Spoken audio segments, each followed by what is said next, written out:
This is McCook's Mr. Bill. It's an honor to have you here. Throughout my life, I've had jobs, mostly ranch work, in which I always carried a Plan A weapon and a Plan B weapon. Might be a snake, might be a coon that went rabid, all kinds of reasons to have a weapon, not counting cattle rustlers. But be that as it may, I also worked at a bakery at night. And starting in the middle of the night to make donuts for that bakery, I quite often would walk up the alley and I would see things that were disgusting at the least and dangerous and illegal all the way across, be it drug trading or sex trading of some type, be it male or female. And I did my best to stay away from them, and they learned very quickly I wasn't going to bother them if they didn't bother me.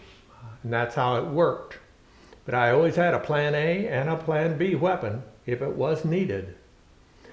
With that in mind, though, sometimes that isn't enough. Sometimes that isn't enough.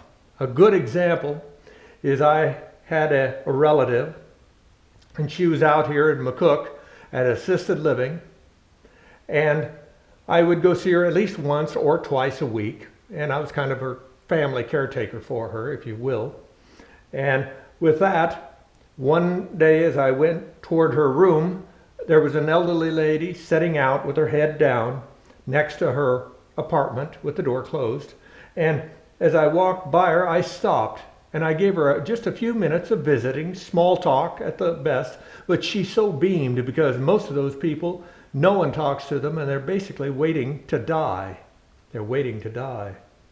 And she so enjoyed that when I would come, she found out when I usually came, and she would be sitting out there, and she knew that I would give her a few minutes of my time and visit with her. One day she asked me if I would come into the apartment. She wanted to show me something, and I said sure. And so I went in with her, and on the kitchen table there she had a booklet, and she opened it up, and the first page was a picture of her graduation time with her tassels and everything, probably 1940s. And then the next page was she being married. And then she turned a few pages that was of her and her husband on vacations. They loved to travel, worldwide traveling, mind you. And that was kind of neat to see. And then after a few more pages, she turned, and here was a young man, maybe 30 years old. And as she turned that page and it opened, the room filled from the floor up, whoosh, with kind of a coldness, but more of an evil, that something I'd never experienced in my life before or since. An evil, pure evil. And it happened so quickly and so violently within my soul that I just, ooh. And I said, I don't feel very good. And I excused myself and I left the room and closed the door. And I was okay. Whatever evil was in that room, not out there where I was. And it didn't seem to affect her at all.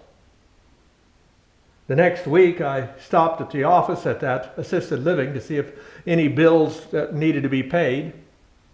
And I told her the story, the manager. And I said, I suppose you think I'm crazy. And she said, maybe not. And she said, you don't know who her son was, do you? And I said, no, I guess I don't. And she said, well, that son was a known pedophile. He had raped maybe dozens of children. In fact, the last one that they caught him with was a 4-year-old girl he was raping.